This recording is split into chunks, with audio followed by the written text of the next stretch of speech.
Ah. Bonjour. Bonjour. Ça va bien ton micro, je crois? Oui, bonjour Rebecca. Bonjour. Bonjour, c'est Catherine avec Laura. Rebecca est là. Allô? Allô. Bonjour tout le monde. Bonjour. Vraiment désolée du malentendu. Bonjour. Bonjour. Donc,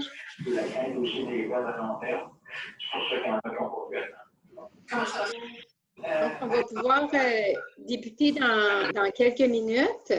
On va juste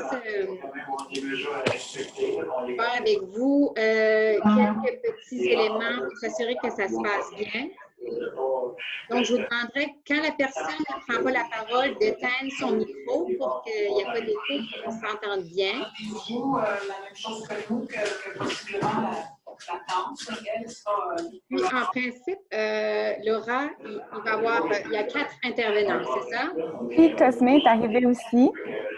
Pardon? Allô, Cosme est arrivé lui aussi. Je pense que je vais éteindre les micros. Et qu'est-ce qu'il y en est de l'argument? Je pense que c'est ça qui a fait...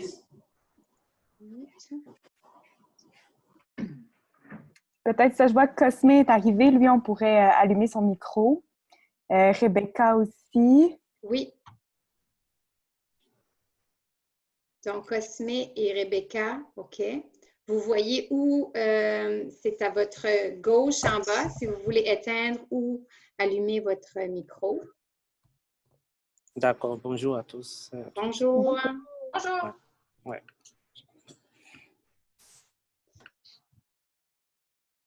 Bon, alors, c'est ça, c'est ce que je disais. Je suis vraiment désolée du retard. Il y avait 2 séances qui étaient programmées au même moment. Et puis, c'était des collègues d'Haïti qui tenaient une séance, donc je n'osais pas les couper. On les a laissés terminer.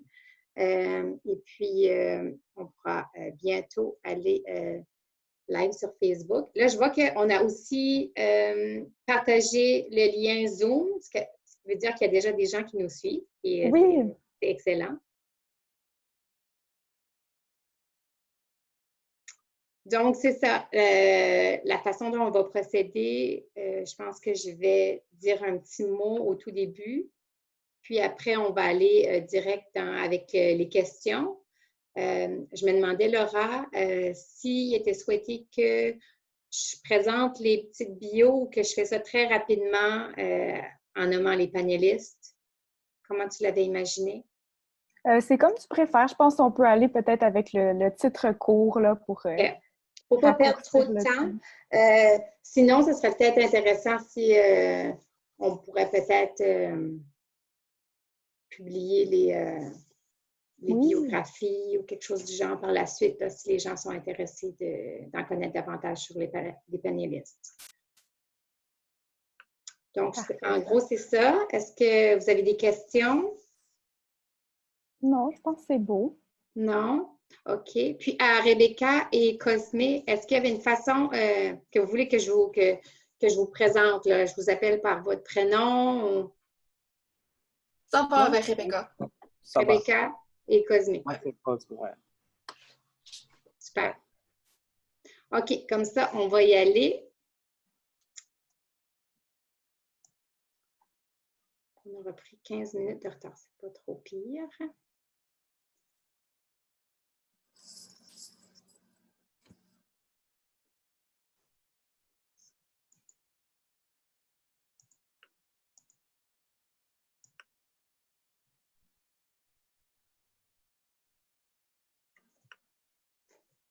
sera pas long.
Voilà.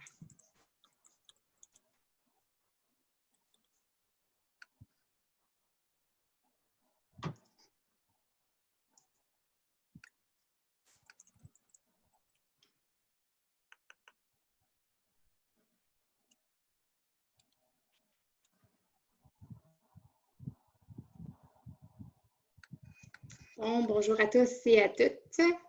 Nous voilà en direct sur la page OIF Jeunesse. Bienvenue à cet atelier virtuel intitulé La relève francophone en recherche au Canada, défis provinciaux et connexions internationales. Donc, l'atelier se tient dans le cadre de la grande consultation La francophonie de l'avenir et l'atelier est présenté en collaboration avec l'ACFAC, l'Association de promotion et défense de la recherche en français. Je me présente Catherine Boucher, je suis attachée de programme à l'Organisation internationale de la francophonie et je serai l'animatrice pour cet atelier. Donc, je vais rapidement vous présenter, on a 4 panélistes aujourd'hui. On a Cosme Fandi, doctorant en éducation à l'Université Simon Fraser en Colombie-Britannique.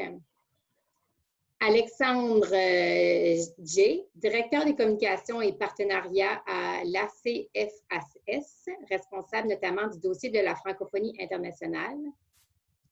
On a aussi Rebecca Lazenrenko, doctorante en histoire à l'Université York en Ontario, et Laura Pelletier, chargée de projet à l'ACFAS. Il va falloir que vous me donniez un petit cours pour comment dire le nom de votre association. Responsable notamment du dossier de la francophonie canadienne. Bonjour. Bonjour à tous. Merci de nous présenter cet atelier-là. J'en doute pas qu'il va être super intéressant. Alors, on pourrait commencer avec Alexandre et Laura qui pourraient nous faire une petite mise en contexte sur quel est l'état de la recherche en français au Canada et pourquoi c'est important de la soutenir. Oui, c'est ça. On avait en idée ce sujet-là parce que j'avais rencontré des étudiants comme Rebecca, comme Cosme, qui avaient des histoires, je trouvais, super inspirantes, qui pouvaient vraiment amener une perspective sur être francophone en milieu minoritaire, puis particulièrement quand on fait de la recherche, quand on fait partie de la relève en recherche. Donc, puis pour faire peut-être une petite mise en contexte, donc au Canada, bien, il y a de la recherche qui se fait en français, il y a des universités francophones dans plusieurs provinces, des universités bilingues, il y a des revues savantes de langue française dans plusieurs domaines, il y a des colloques en français, mais c'est sûr que l'anglais, c'est la langue dominante en sciences en ce moment et depuis plusieurs années. C'est la langue que les chercheurs utilisent pour travailler en grands réseaux internationaux, pour se comprendre. Et ce qui est particulier pour les chercheurs, les jeunes chercheurs, notamment des provinces autres que le Québec au Canada et des territoires aussi, c'est que dans leur cas, la plupart des universités aussi sont anglophones. Donc, ils ont plus de chances de faire même au niveau national leurs activités de recherche en anglais. C'est super, je pense, d'avoir un langage commun comme ça en sciences qui permet de se comprendre, de collaborer avec des gens partout dans le monde. Il y a donc les grandes revues savantes aussi, la plupart qui sont les plus reconnues sont en anglais. On comprend un peu le besoin de tout ça pour se rassembler, collaborer, mais c'est aussi important de tenir compte des langues nationales en sciences, puis c'est là que le français vient vraiment prendre son importance pour que la population comprenne aussi les articles scientifiques, les résultats de la recherche, qu'on lui diffuse les résultats en français, puis que les chercheurs aussi puissent travailler dans cette langue-là à leur quotidien, donc organiser des activités en français. Puis je pense qu'il y a certains pays qui ont trouvé un bon équilibre entre cette langue commune de sciences et leur langue nationale, puis le fait de faire des sciences en français dans leur pays. Je te laisserai continuer, Alex. Oui, je pense que, comme le mentionnait Laura, en fait, cette capacité-là de faire et de communiquer la recherche en français, c'est vraiment important pour un pays francophone parce que, on le sait très bien, dans des secteurs comme les sciences sociales, il y a ou en littérature, il y a des domaines scientifiques ou qui sont plus proches des questionnements ou des enjeux sociétaux et qui correspondent en fait qui sont propres à une culture aussi, donc la culture francophone aussi dans certains pays. Et puis, il y a des concepts qui émergent à ce moment-là, qui sont propres à cette culture-là, qui sont propres dans une langue, qui appartiennent vraiment au langage francophone. On sait qu'on ne va pas retrouver des concepts qui sont faits dans des langues comme le portugais, comme des langues autochtones également. Donc, c'est important pour une nation d'avoir cette capacité-là de faire de la recherche dans sa langue. Et donc, au Canada, puis au Québec, en français, pour pouvoir justement avoir ce lien-là de proximité avec la population afin qu'elle puisse vraiment s'approprier ces résultats de recherche-là et développer leur propre service, en fait, que ce soit en éducation, que ce soit en santé, que ce soit. Donc, pour pouvoir que ces professionnels-là de ces milieux-là se les approprient, il faut que ces résultats-là soient faits en français. Mais aussi, entre les chercheurs, c'est important aussi de maintenir des lieux de diffusion comme on fait à l'ACFAS, en fait, où on propose certaines activités à travers l'année de diffusion de résultats de recherche. Puis, il y a des publications scientifiques qu'ils font très bien, qui sont soutenues par des chercheurs francophones, des fois en contexte minoritaire qui est encore plus difficile parce qu'ils sont vraiment isolés, seuls à tenir, à soutenir à bout de bras ces revues-là, mais qui est vraiment essentiel au développement de la communauté francophone dans certaines provinces, même parce que c'est le seul lien qu'ils ont des fois avec des chercheurs aussi, c'est le seul lien. Puis, ce qui fait que cette communauté scientifique ou même cette communauté universitaire francophone dans des provinces anglophones, bien, il y a plus d'anglophones, c'est vraiment comme un village qui prend toute son importance parce qu'elle va être là, elle va permettre aux citoyens de pouvoir offrir des services dans cette langue-là qui est le français pour eux. Donc, d'avoir un accès direct. Il faut voir ces universités-là, ces campus comme vraiment un centre de développement économique, socio-culturel. C'est vraiment une plaque tournante, l'université ou les campus francophones pour ces personnes-là. Merci pour cette mise en contexte. C'est très intéressant. Je retiens aussi ce qui est intéressant là-dedans, c'est que, comme tu dis, Alexandre, que ça devient un peu une communauté, un village, cette communauté scientifique francophone-là, qui les relie. C'est comme une grande famille. Malgré les défis, Laurent nous dit qu'il y a quand même plusieurs opportunités en français, en recherche. Donc, il faut continuer votre combat, mais je pense qu'il y a de l'espoir dans ce milieu-là. Donc, maintenant, pour nos étudiants invités, donc, en milieu minoritaire francophone, il y a par ailleurs des défis supplémentaires.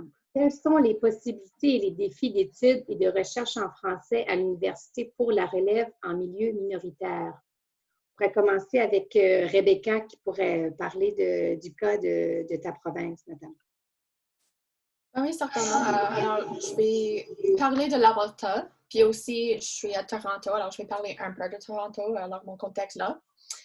Mais en Alberta, je veux dire, il y a vraiment un manque de possibilités d'études en français. Il y a certainement le campus Saint-Jean, ce qui est la faculté francophone en Alberta à Edmonton. Mais il ne faut pas oublier que cette faculté n'est qu'une faculté à l'intérieur d'une université qui est nettement anglophone et qui n'encourage pas la francophonie beaucoup. Alors, si vous voulez faire vos études en français, vos choix sont vraiment limités par la taille du campus et les programmes qui sont offerts.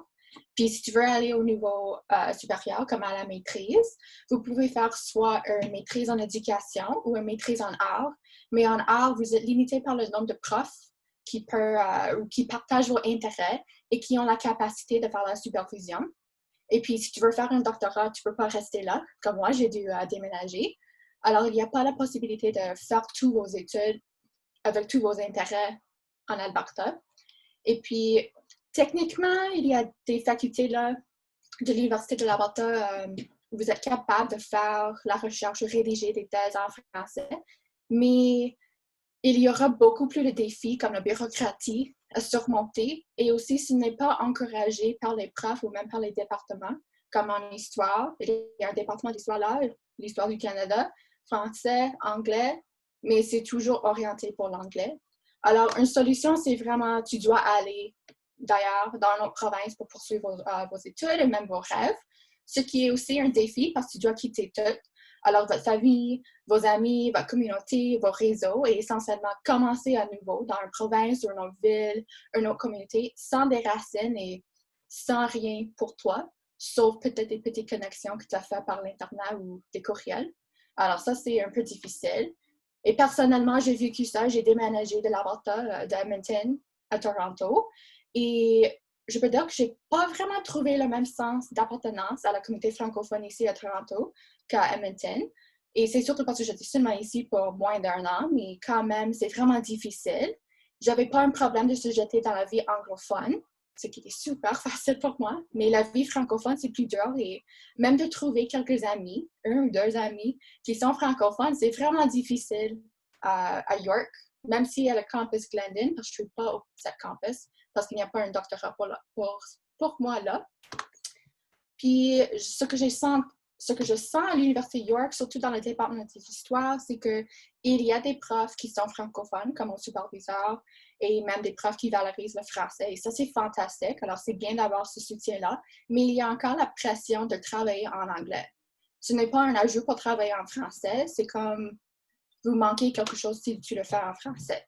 Alors, techniquement, York est bilingue, mais un exemple, c'est que je ne pouvais pas rédiger ma demande pour la bourse de crèche, le Conseil de la recherche en sciences humaines, en français, parce qu'il y avait une grosse possibilité que les membres du comité n'auraient pas un niveau de français assez bon pour comprendre 2 pages qui décrit mon projet.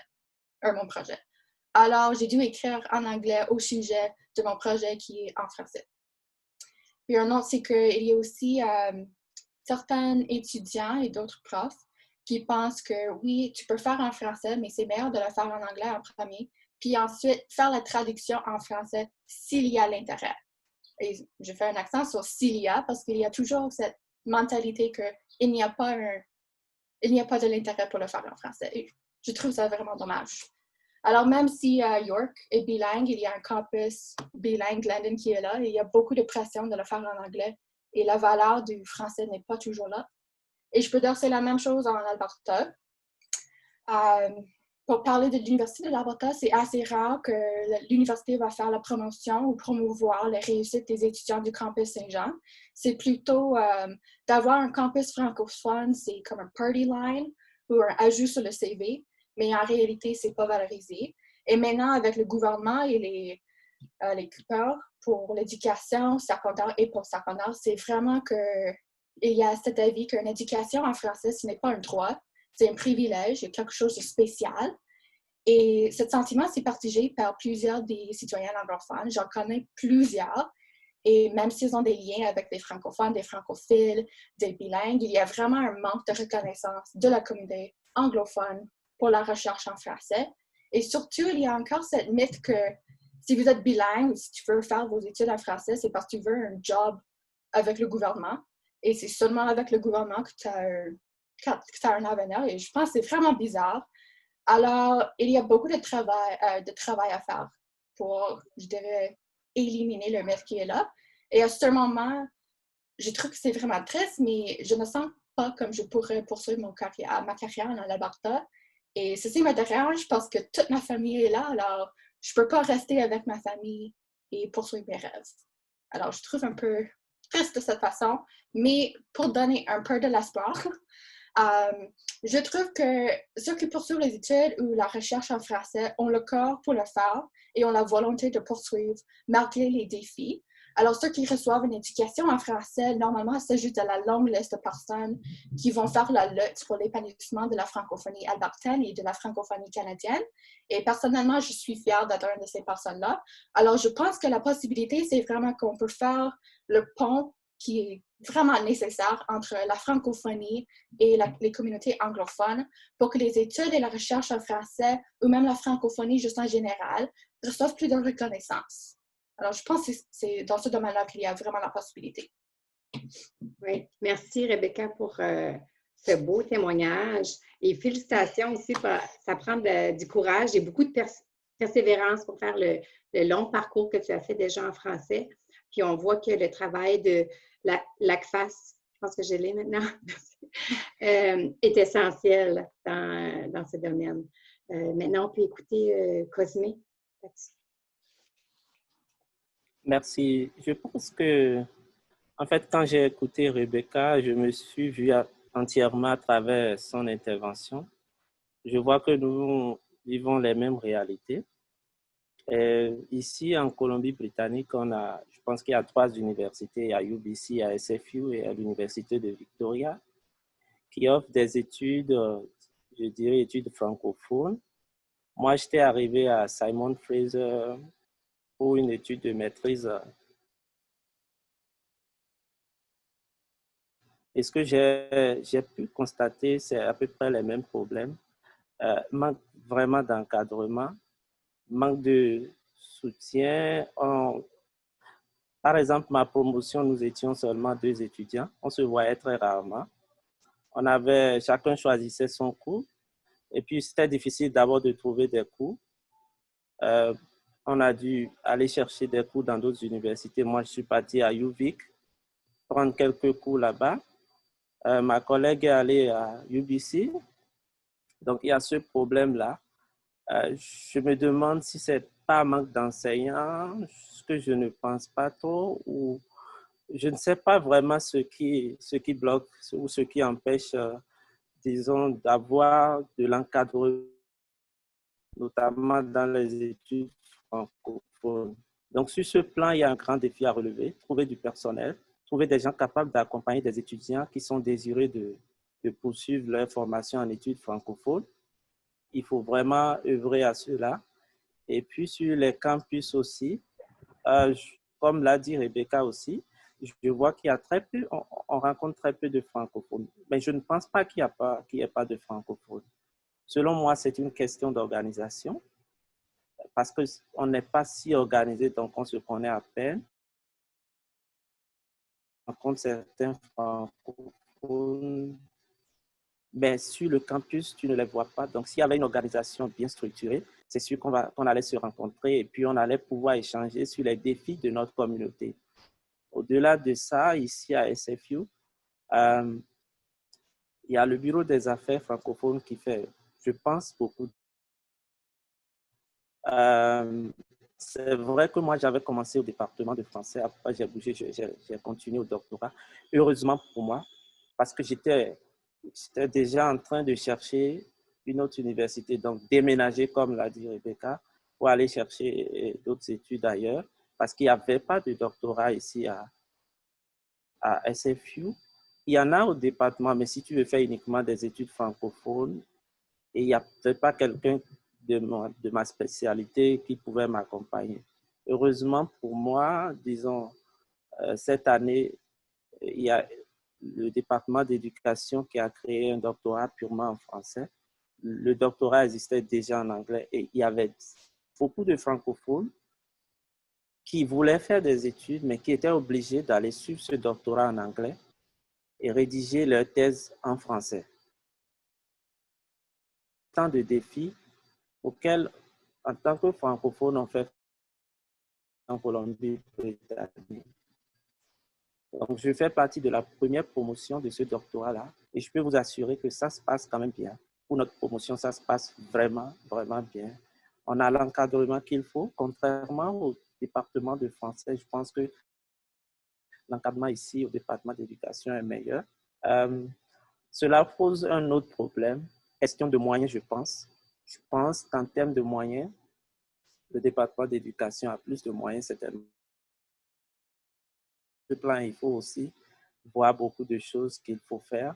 Donc, voilà à peu près les différents, disons, problèmes auxquels on fait face en tant que francophone vivant en milieu minoritaire.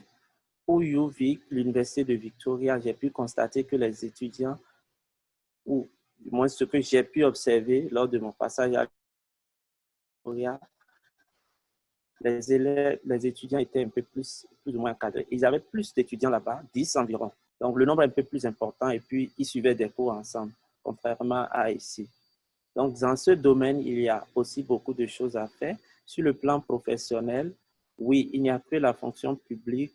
Encore là, il faut être bilingue. Donc, et puis dans les écoles francophones, donc si tu veux chercher à travailler en tant que francophone, probablement c'est dans le domaine où tu vas être peut-être enseignant dans les écoles francophones ou dans les écoles d'immersion. Donc, c'est trop serré. L'opportunité, nous n'avons pas, disons, un éventail assez large en termes d'opportunités restreint à un domaine donné. Donc, il y a beaucoup de travail que nous devons faire dans ce sens. En termes de recherche, disons déjà, même pour nos travaux à l'université, moi, la plupart des lectures dans le cadre de mes études, c'est en anglais. Donc, disons, je lis à 80% en anglais et 20% français. Donc, il y a beaucoup de choses. Alors que le terrain est assez vierge, il y a des pratiques qui ont besoin d'être documentées dans le domaine. Nous voyons les écoles d'immersion, nous voyons les écoles francophones. Il y a beaucoup de choses qu'on peut étudier là pour accompagner disons la communauté et améliorer la visibilité de notre communauté. Sinon, ce à quoi nous ferons face dans les années à venir, c'est l'assimilation, qui est déjà même sous nos yeux, parce qu'on rencontre certains francophones qui ne se sentent pas vraiment francophones, qui sont obligés de s'intégrer côté anglophone. Certains sont carrément débranchés. Donc, l'expression, excusez un peu l'expression, ils sont déconnectés de la communauté francophone. Donc, comment faire pour réunir, disons, tout cet ensemble-là? C'est ce à quoi nous devons vraiment penser. Voilà. Tout à fait. Merci beaucoup, Cosme. On voit qu'il y a effectivement beaucoup de défis. C'est intéressant de voir que ton expérience ressemble à celle de Rebecca, malgré que vous n'êtes pas dans la même province. Peut-être que Laura pourrait nous parler un peu de comment ça se passe dans les autres provinces canadiennes. Je pense qu'il y a eu un petit bug, mais je pense que je comprenais où on s'en allait. Oui, c'est ça, il y a comme deux réalités, on pourrait dire. D'un côté, il y a les étudiants qui sont dans des universités francophones que, justement, la communauté francophone a travaillé vraiment fort pour avoir ces institutions-là. Il y a plusieurs programmes de baccalauréat. Ils commencent vraiment, les cycles supérieurs se développent. Puis, ceux qui sont dans ces institutions-là, bien, tous les francophones sont rassemblés. C'est plus facile d'organiser des événements ensemble, des colloques francophones, tout ça. Mais d'un autre côté, il y a les gens comme Cosme qui sont vraiment dans une institution anglophone. Donc là, les francophones sont un peu plus invisibles. Ils ne savent pas nécessairement c'est qui l'autre francophone à l'autre département. Donc, c'est plus difficile de se rassembler puis d'organiser. Puis c'est pour ça que c'est bien qu'il y ait des campus francophones, même dans des universités anglophones, comme le campus Saint-Jean, pour justement donner une visibilité aux Français au Canada, l'anglais et le français. Donc, de pouvoir permettre justement aux francophones de chaque province d'avoir leur place, peu importe l'université, qu'elle soit anglophone, francophone, bilingue. Donc, puis il y a aussi une variété de situations en fonction de la province. Parce que si on va plus à l'est, si on va par exemple au Nouveau-Brunswick, bien, à l'Université de Moncton, il y a énormément de maîtrises et de doctorats. Donc, c'est une réalité qui est un peu différente. Quelqu'un qui grandit, un francophone du Nouveau-Brunswick peut à 100% faire toutes ses études là-bas dans un domaine de son choix. Donc, ça varie énormément d'une province à l'autre. En Ontario aussi, il y a beaucoup de choix. En Saskatchewan, c'est plus difficile vu que le campus, la cité francophone à Regina. Donc, c'est un peu la même situation ou similaire, disons, en Alberta, où il y a le campus, mais dans l'université anglophone. Donc, c'est ça. Puis il faut vraiment un peu, ça compte sur la volonté de certains administrateurs, étudiants ou professeurs francophones qui, eux, vont prendre en main un peu quand ils sont en milieu minoritaire dans une institution anglophone, puis décider, eux, d'organiser des événements en français.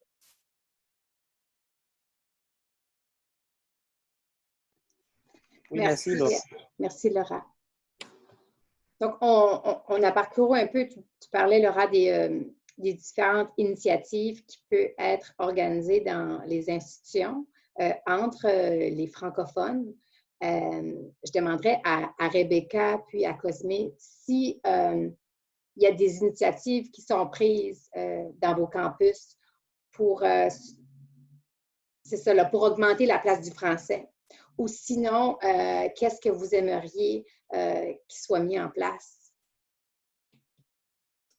Ben, quand j'étais en Alberta, c'était beaucoup plus facile de participer et être membre des comités pour organiser des événements en français sur le campus, surtout parce que c'est un campus francophone. Et à l'autre côté de la rue, c'est la cité francophone à Edmonton. Alors, le cœur de la communauté, c'est là. Alors, c'était beaucoup plus facile de, par exemple, faire membre de l'ARCFAS Alberta, la journée de savoir. J'ai participé plusieurs fois à ça, j'ai aidé à organiser. Mais quand j'ai déménagé à Toronto, je suis sur le campus Keele, ce qui est anglophone. Je ne suis pas à Glendon, qui est bilingue. Alors, il n'y a pas vraiment beaucoup de place pour la langue française, je trouve. J'ai participé à un colloque, l'organisation s'est nommée New Frontiers, the Graduate History Department, blablabla. Puis, on a fait un appel en anglais et en français et on a seulement reçu deux propositions en français et malheureusement, ces gens-là ont décidé de le faire en anglais. Parce qu'avec seulement 2 participants, entre 30 personnes, pour faire un petit panel en français, il n'y aura pas les personnes qui vont aller à là, ils vont aller plutôt à celui en anglais. Alors, j'aimerais former ou créer un colloque qui est véritablement complètement en français pour réunir la francophonie de l'Est à l'Ouest et Nord au Sud pour vraiment donner la place à la langue française à York, le Keele Campus qui est anglophone et augmenter la visibilité. Et certainement, à part de ça, je vais continuer en français, de publier des articles dans les 2 langues et juste en général d'être un porte-parole pour la francophonie. Et je ne vais pas arrêter de parler de ça avec mes amis dans le département. Ça fait bien dit. Et Cosme, toi, est-ce que tu as quelque chose à rajouter? Oui, beaucoup de choses. Je pense que pour ce qui est, en ce qui concerne l'université, pour Simon Fraser, on avait eu une initiative qu'on avait développée, je pense, il y a de cela 1 an environ. On avait organisé un colloque des universités de l'Ouest. Et c'était 3 universités. Donc, il y avait SFU, il y avait l'université de Victoria et il y avait UBC. Donc, c'était, disons, un colloque entièrement francophone. Puis nous avions reçu beaucoup de propositions.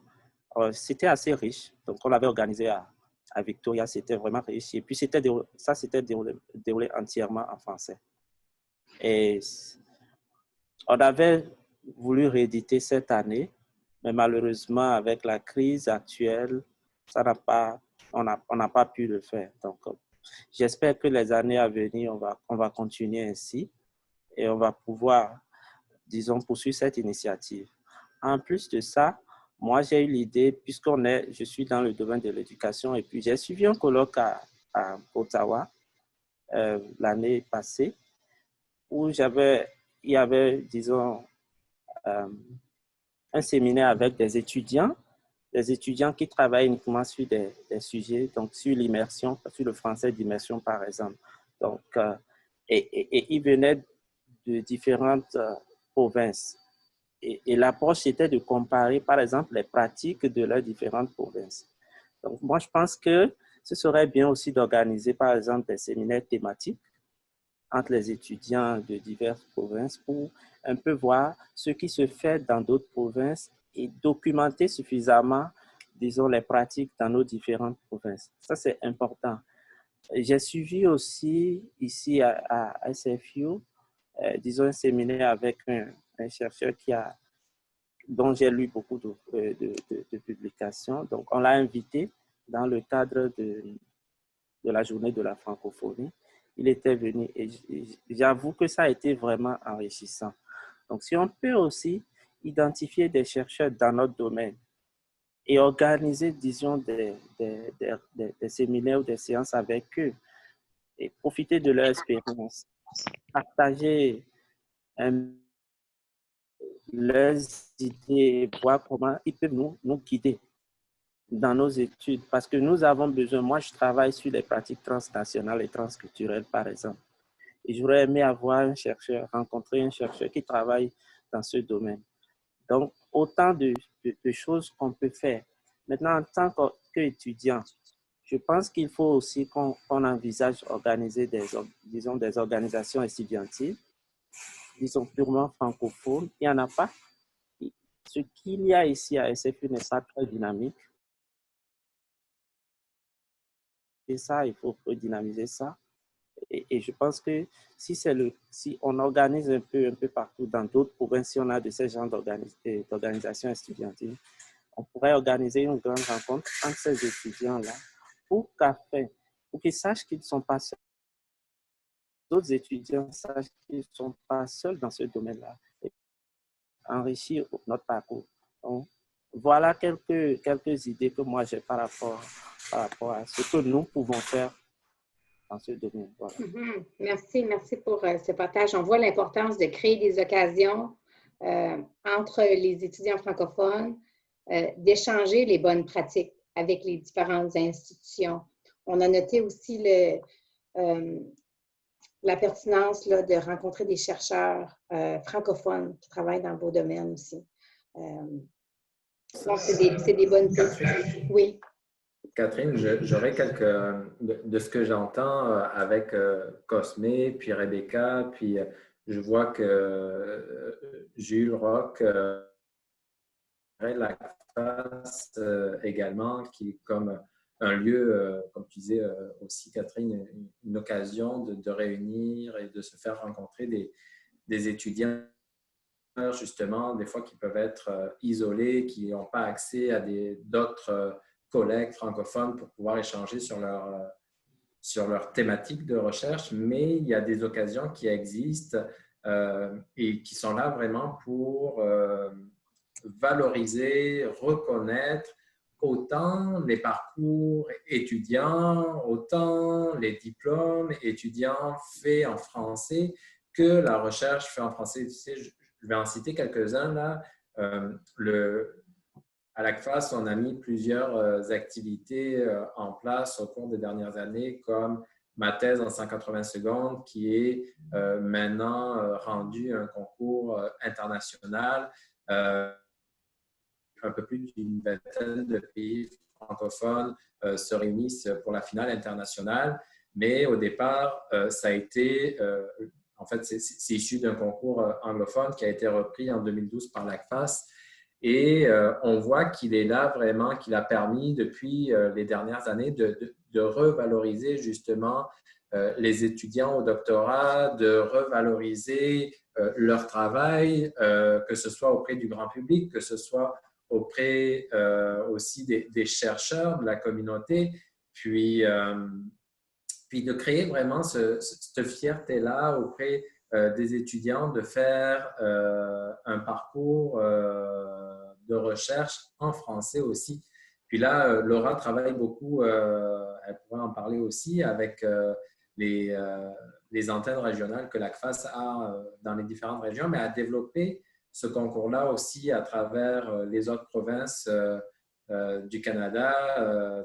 On avait plusieurs étudiants qui se montraient intéressés. Donc, de revaloriser, je pense, dans la communauté, que ce soit locale, universitaire, à travers le pays, ces parcours-là, ces diplômes-là qui sont faits en français, je pense que ça, c'est un point aussi, c'est un des défis, je pense, qu'on doit relever et qu'on doit vraiment résoudre, parce que justement, comme disaient Rebecca et Cosme, les parcours ou les diplômes, des fois, en anglais peuvent être beaucoup plus valorisés. Donc, je pense que c'est un travail aussi qui doit être fait du côté autant de la communauté francophone, de mettre de l'avant, de revendiquer ce parcours-là. Il y a également tout le volet qu'on a mis en place à l'ACFAS autour de la communication scientifique avec la plateforme Raccourci, où on est là vraiment pour outiller les étudiants, la communauté scientifique à mieux vulgariser, à mieux communiquer leurs travaux de recherche, parce qu'on on s'est rendu compte que les étudiants avaient tendance à plus aller chercher des conseils du côté anglophone, mais on sait que la manière de communiquer est propre à chaque langue aussi, qu'il y a des biais vraiment linguistiques. Donc, c'est important qu'ils aient aussi ces concepts-là de communiquer, comment communiquer en français, comment les journalistes francophones aussi de l'information, comment. Donc, tout ce volet-là de revaloriser, d'accompagner, je pense que c'est un travail essentiel. Puis là, je vais prendre un dernier exemple aussi. On a un concours qui est la preuve par l'image, mais qui est là plus pour illustrer, en fait, à travers l'image, la beauté de la recherche. Et puis, ça se fait en français, puis ça se diffuse vraiment bien. Radio-Canada en fait un vote du public. Le concours a été repris par d'autres pays également. Donc, on voit comment dire, ce réseau se créer des fois plus facilement avec d'autres pays francophones, mais entre les provinces aussi au Canada, ça prend un peu plus de temps aussi à le construire, à aller, comme dirait Laura, rendre visibles ces chercheurs-là pas trop, qui sont noyés dans cette communauté scientifique anglophone aussi dans leur province. Donc, c'est important, je pense, qu'il y ait ces espaces-là et que les gens se les approprient, qu'il y ait d'autres initiatives. Je pense que, par exemple, une peine de science repris aussi par d'autres d'un concept encore là anglophone, mais qui a été mis vraiment adapté au volet francophone, puis qui se déroule à travers le Canada et qui permet encore là la diffusion de la recherche en français. Il y a plein de petites initiatives et je pense que c'est comme ça qu'on peut valoriser vraiment nos chercheurs, nos étudiants, cette communauté-là, puis les mobiliser aussi. Je parlerai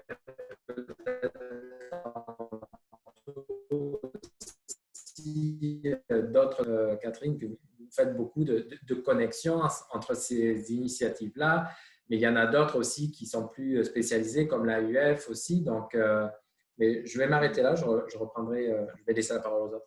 Puis c'est vrai que, justement, toutes les associations, je pense, portent beaucoup de ces projets. Il y a des chercheurs qui vont vraiment lancer des projets. Il y a aussi des associations comme la CELF au Canada, ça regroupe beaucoup les chercheurs francophones en éducation. La CUFC, l'Association des collèges et universités de la francophonie canadienne, eux, ils regroupent justement tous les campus universités francophones, puis ils vont aider à mettre en lien ces chercheurs francophones-là, puis à soutenir des projets comme le colloque du réseau de recherche sur la francophonie canadienne qui est rattaché à la CUFC. Donc, on voit comment toutes ces structures-là aident aussi la visibilité à des francophones qui sont en milieu minoritaire, puis à les connecter à des francophones en milieu majoritaire aussi, puis entre eux. Merci. Oui, vas-y, Cosme. Oui, en fait, j'allais dire quelque chose parce que j'avais une idée sur la mobilité des, disons, en études francophones. Et je pense qu'ici, le Bureau des affaires francophones nous avait proposé en tant qu'étudiants d'organiser une mobilité sur la France pour que nous puissions rencontrer d'autres étudiants, échanger avec des chercheurs de ce côté-là. Ça n'a pas eu lieu, mais c'est déjà une belle initiative. Si on peut aussi penser, si on peut organiser ce genre disons, de mobilité, ça va aider les étudiants à élargir leur champ de connaître la francophonie au-delà du Canada. Donc, il faut d'abord élargir à l'interne, connaître la francophonie au Canada et aller au-delà pour voir, explorer les différents domaines qui pourraient apporter un plus à la communauté. Voilà. Oui, merci. Merci. On voit qu'il y a quand même des occasions qui existent et l'importance de valoriser le travail qui est fait en français. Là, je vois qu'il y a des gens qui nous suivent d'ailleurs. Ce qui serait intéressant, c'est peut-être de mettre ces occasions-là, ces opportunités-là qui existent. On pourra peut-être les partager par la suite sur la page Facebook parmi les commentaires pour que ceux qui nous suivent peuvent en savoir davantage. Je ne sais pas si vous aviez autre chose à ajouter. S'il y en a qui nous suivent sur Zoom ou sur Facebook, on peut aussi prendre des commentaires et des questions aux panélistes que vous puissiez répondre. Ceux qui sont... Moi, j'aimerais... Oui, oui, allez-y. Oui, je voulais dire que ce que l'ACFAS fait, c'est vraiment important. C'est le moment de le dire. Moi, je pense que l'ACFAS fait beaucoup d'efforts. Et si on a des organisations aussi dynamiques que l'ACFAS, je pense que le problème serait résolu. Donc, c'est de voir, je pense que la solution maintenant, c'est de voir comment activer les autres organisations à être vraiment proactifs sur le terrain, comme l'ACFAS, échanger avec eux. Si même l'ACFAS peut faire des efforts dans ce sens, ou l'OIF peut faire des efforts dans ce sens, ce serait vraiment bien. Oui, tout à fait, merci. Ben, pour ajouter à ce que dit Cosmé, Catherine, je pense qu'il y a des belles collaborations. Ben, déjà là, ça en est une preuve avec l'OIF et puis le secteur jeunesse de l'OIF dans le cadre de la consultation, mais aussi, je pense qu'il y a des acteurs. Je parlais de l'AUF tantôt. L'AUF est quand même un large réseau international qui regroupe près de 1000 universités à travers le monde, puis qui ont lancé au cours des dernières années des belles initiatives comme à travers ID9, puis principalement B9, qui est une plateforme vraiment d'accès à des ressources pédagogiques pour les étudiants, justement, en français à travers le monde, mais aussi à une banque d'experts. Je pense que là, ils sont comme à 3000 ou un peu plus, peut-être. Je pense que c'est même plus. Des experts francophones à travers le monde où ils peuvent échanger sur des thématiques précises, connectés entre eux, clavardés. Donc, je pense que l'important, c'est toujours, je pense, de penser. Et je pense qu'il y a d'autres gens ou d'autres associations, d'autres organisations qui font peut-être ce travail-là. Au lieu que je le fasse tout seul de mon côté, bien, peut-être je devrais aller les voir puis qu'on essaye de faire des choses ensemble. Je pense que c'est en bâtissant vraiment des ponts entre autant les individus que les organisations qu'on va pouvoir encore plus développer cette francophonie-là, en ressortir plus grand, puis vraiment faire front commun au lieu des fois de faire des initiatives isolées. Vraiment, là, je pense que c'est à travers la consultation des acteurs et puis la mise ensemble de nos ressources, de nos initiatives qu'on va pouvoir régler bien des problèmes justement dont on parlait là. Puis, je trouve la francophonie canadienne plus fort parce qu'on voit qu'on est nombreux, on voit qu'on a vraiment beaucoup de possibilités de projets, qu'il y a aussi une richesse, qu'il y a une découverte parce qu'on est tous très différents aussi. Donc, la francophonie n'est pas homogène. Il y a vraiment toute une variété de cultures à découvrir, tout ça. Puis je pense toute cette possibilité-là, bien, on voit qu'on a vraiment beaucoup d'options liées à la francophonie canadienne. puis internationale, puis à la francophonie en général. Donc, je pense que c'est en menant des projets comme ma thèse en 180 secondes, où oui, les jeunes commencent dans leur pays, mais après ça, on va à l'international si pour représenter son pays, ou des colloques internationaux qui ont été créés comme Langue et territoire. Donc, il y a beaucoup le congrès de l'ACFAS aussi, on reçoit des gens de l'international. Donc, avec la UF, tout ça, je pense que c'est vraiment comme un point fort pour nous motiver puis nous inciter à promouvoir notre langue aussi.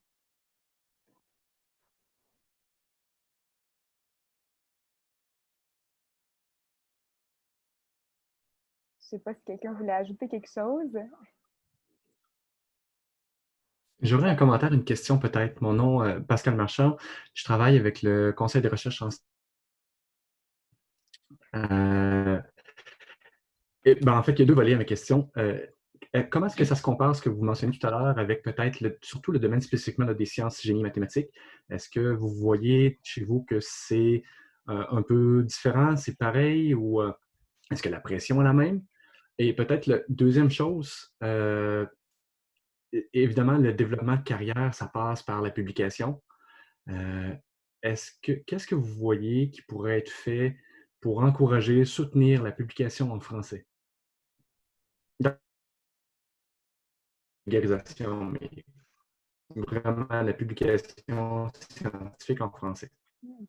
Au niveau des publications, je ne sais pas à qui la question s'adressait ou si c'était un peu tout le monde, là, mais au niveau des publications, je pense que c'est de faire en sorte que ce soit bien reconnu, que ce soit sur un CV, pour des bourses. Comme ça, les chercheurs vont être incités à publier en français parce qu'ils vont voir que ça va leur donner des chances égales par rapport à une publication en anglais, que ça va être bien vu, reconnu. Puis, au niveau de la situation des sciences naturelles et génie, les gens à qui on parle en milieu minoritaire nous disent effectivement que c'est, disons, même en milieu comme au Québec, déjà, les publications dans ces domaines-là sont beaucoup en anglais. Les colloques, ça se passe beaucoup en anglais, mais la différence, je pense, c'est que, par exemple, au Québec ou en France, bien, dans le laboratoire, il y aura quand même des discussions en français dans les laboratoires, justement. Tandis que là, ça va être beaucoup, tout va beaucoup se passer en anglais. Puis c'est là que ces chercheurs-là, justement, ils cherchent des occasions de se rassembler en français, souvent à travers des colloques multidisciplinaires, par exemple.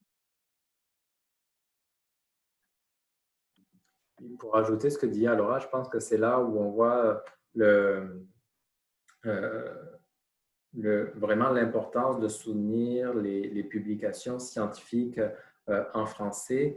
Il y en existe peu. On sait que surtout en sciences naturelles et exactes, même en sciences de la santé, la plupart, les plus prestigieuses sont en anglais, mais les peu qui existent en français, je pense que c'est important de les reconnaître au même titre des fois que ces grandes revues-là, parce qu'elles permettent de rejoindre justement un autre bassin, en fait, qui n'ont pas accès aux grandes revues et qui ont cette importance-là de transfert des connaissances, en fait, auprès de la société civile aussi, auprès d'autres communautés qui n'ont pas accès ou qui ne parlent pas l'anglais facilement, même si on sait que pour la communauté scientifique, l'anglais est quand même un prérequis aussi, mais il y a des gens qui se sentent moins à l'aise. Donc, je pense aussi que le travail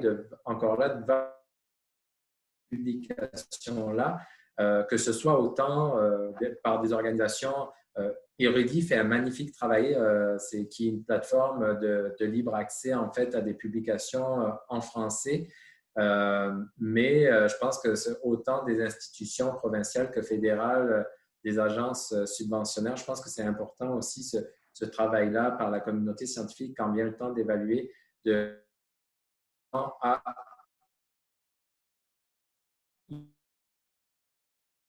peut-être de valoir ça d'une autre façon aussi que quand il fait une publication en anglais qui peut être des fois plus rapide ou plus simple aussi. Là. Oui, merci. Je pense qu'on a quelqu'un qui avait une question. Allô? Oui, allez, oui.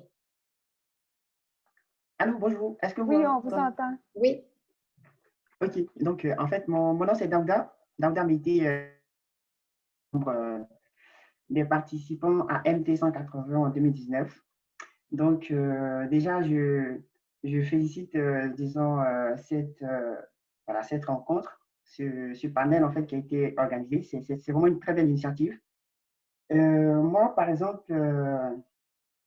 disons, je comprends, en fait, l'occupation voilà, de Rebecca et l'autre étudiant, je n'ai pas retenu son nom, voilà, qui ont essayé de présenter, en fait, les difficultés que rencontrent, en fait, les étudiants francophones qui sont dans les milieux anglophones, par exemple. Mais je veux dire, cette situation s'étend même au-delà même de ces régions anglophones. Voilà, je veux dire, même au Québec, qui est majoritairement francophone, voilà, dans certaines universités, on rencontre aussi ces difficultés-là. Hein. Pas autant que ceux qui sont dans les provinces anglophones, voilà, mais je veux dire, moi, par exemple, dans mon université, je suis à l'Université du Québec à Chicoutimi, mais déjà, quand on arrive, on essaie de nous faire comprendre déjà que voilà, nos publications seront faites en anglais, donc il faut signer déjà des documents qui attestent en fait la possibilité en fait de pouvoir publier des articles en anglais. Donc déjà, on nous met dans un certain canevas où il faut publier les articles en anglais. Donc déjà, ça freine en fait, je veux dire, ça freine l'étudiant qui est francophone d'avancer comme d'avancer avec sa force en fait qu'il avait, avec laquelle il pouvait freine, ça ralentit en fait l'étudiant parce qu'à chaque fois, il va devoir voilà, se reconvertir en anglais et puis publier ses documents en anglais. Du coup, je félicite en fait cette initiative. Je me demandais même beaucoup cette question-là.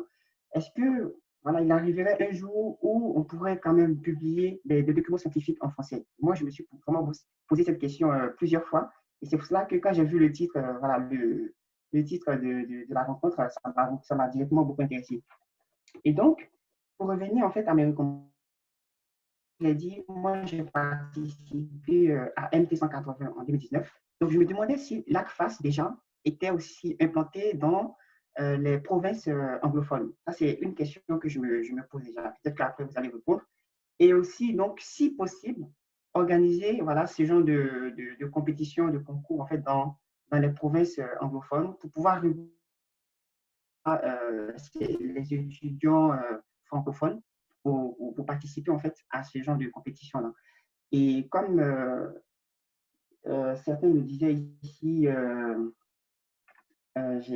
attends, j'ai un peu oublié ma question, mais il y a aussi voilà, une autre chose, il y a aussi l'association l'association internationale des hydrogéologues, parce que moi je suis dans le domaine de l'hydrogéologie, donc il y a l'association internationale des hydrogéologues il y a un congrès en fait qui se tient au Québec euh, par année, donc ça regroupe vraiment l'hydrogéologie et chacun essaie de présenter en fait des résultats dans son domaine, mais de façon générale, en fait, les présentations sont faites en anglais. Voilà, parce que le public est majoritairement anglophone. Donc, ça, c'est vraiment une difficulté aussi pour nous, voilà, qui sommes, voilà, qui pratiquons beaucoup le français, de venir dans ce milieu qui est anglophone, qui est majoritairement anglophone, alors qu'on est quand même au Québec. Donc, ça, c'est vraiment une grande préoccupation, en fait. Et donc, je voulais saisir en fait, cette occasion pour dire que la communauté francophone pourrait aussi organiser ce genre de congrès voilà, annuel où toute la communauté francophone pourrait se regrouper et présenter des résultats en français, voilà, ce qui allait motiver en fait la publication, la vulgarisation des résultats en français. Donc, peut-être que ça pourrait être dans la province du Québec ou dans d'autres provinces, mais déjà essayer de mettre en place une grande organisation qui pourrait regrouper en fait l'ensemble de la communauté francophone. Déjà, ça pourrait partir même du Québec seulement et aussi l'étendre en fait dans le reste du Canada, où les personnes vont venir présenter des résultats un peu dans presque ça serait aussi vraiment intéressant. Donc, ce sont un peu ça ma question, voilà, savoir si l'ACFAS est aussi implantée dans d'autres provinces et ma recommandation en fait, que j'ai faite à la fin. Merci beaucoup. Donc oui, c'est ça, l'ACFAS, on a des antennes régionales, on en a 5 dans les autres provinces. Puis les chercheurs ont aussi leurs associations, comme tu mentionnais la tienne, donc ils ont leurs associations disciplinaires francophones dans certains domaines aussi. Donc il y a quand même un écosystème qui existe puis qui peuvent se rassembler, notamment que ce soit au congrès de l'ACFAS ou dans d'autres événements comme ça, annuels, au colloque du réseau de recherche de la francophonie canadienne. Donc il y a quelques activités qui existent comme ça qui permettent de rassembler tous ces francophones-là. OK. Bon, merci beaucoup.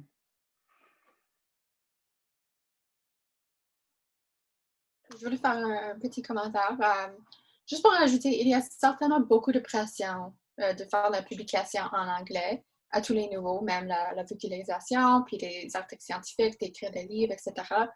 Puis je vais partager une petite anecdote.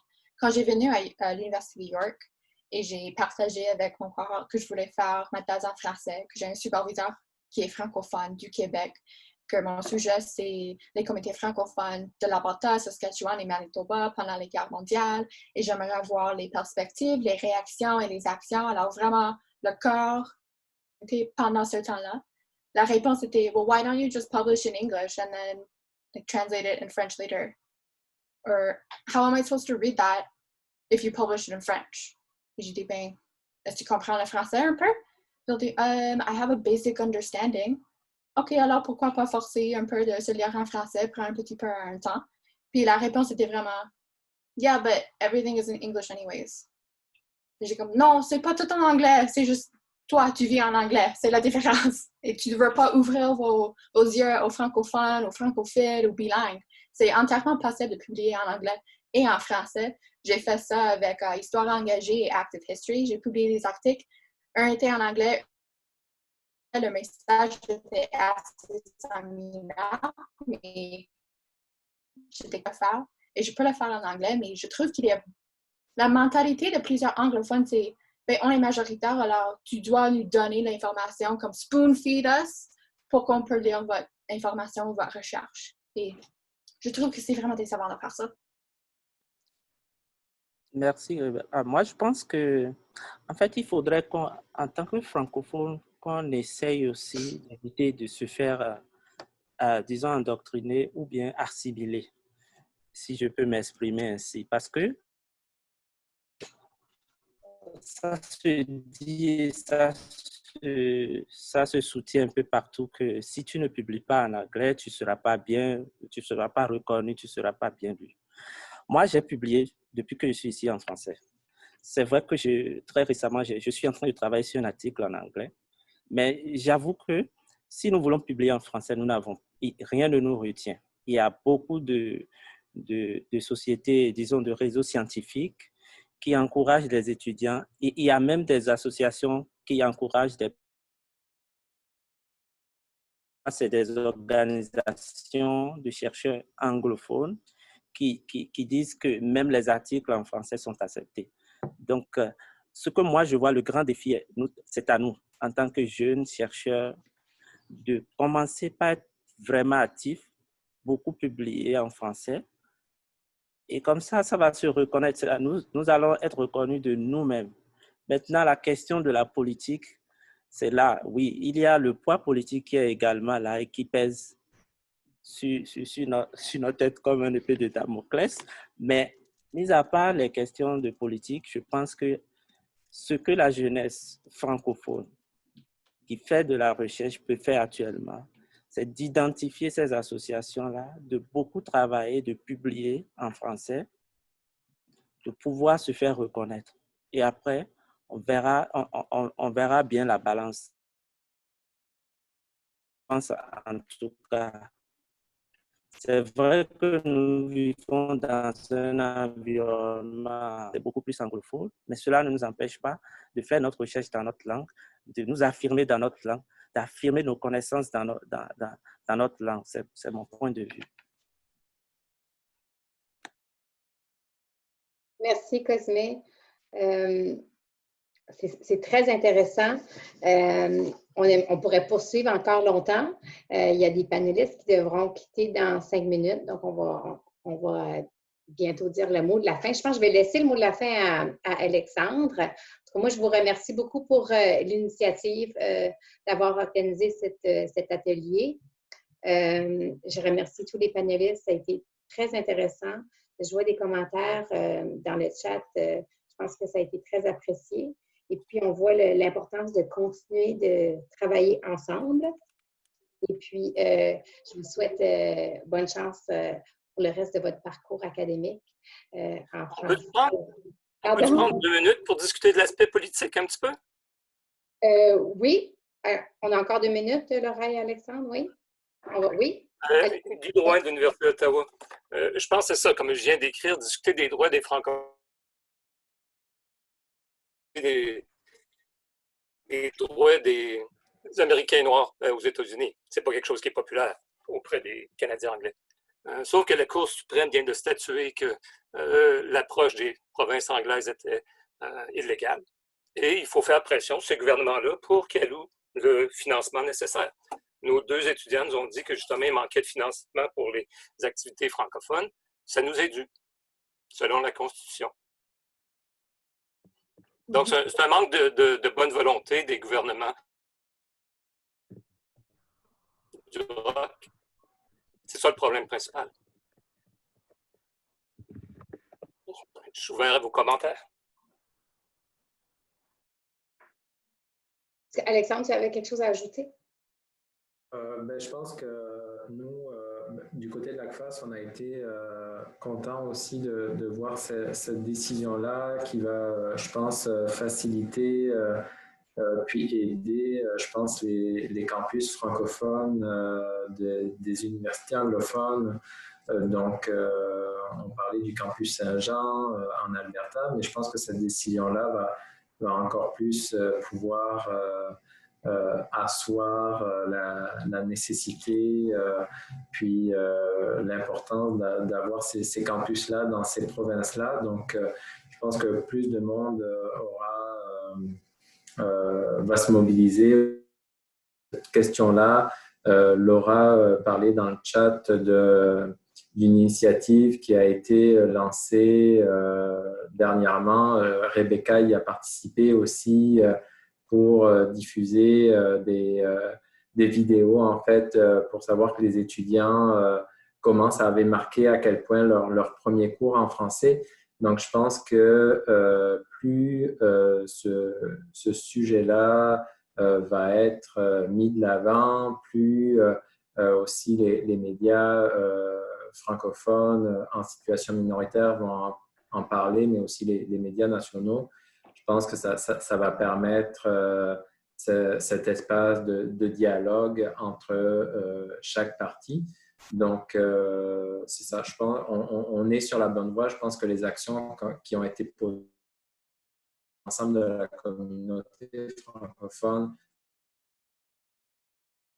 positive se faire. Donc, moi, je pense qu'on va continuer. Ça nous incite juste à continuer le travail encore plus avec les partenaires, avec les universités en ce sens-là. Donc, moi, je vois ça que d'un très bon œil. Merci. Merci, Catherine. Je vais sauter sur l'occasion pour, comme tu parlais du mot de la fin, te remercier de nous avoir invités, d'avoir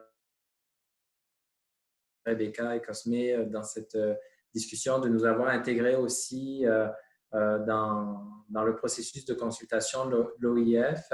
Je pense que les francophones, et en tout cas les étudiants francophones ont apprécié cet échange-là. Puis, je pense que si d'autres personnes revoient ou voient sur le Facebook la vidéo, qui peuvent écrire à Laura s'ils ont des questions, ou elle pourra aussi les à Rebecca et Cosme s'ils veulent échanger des fois sur des initiatives ou sur des parcours. Donc, nous, on est là pour mettre en contact tout ce beau monde. Merci beaucoup. Merci. Merci à tous. Au revoir. Au revoir. Merci. Merci.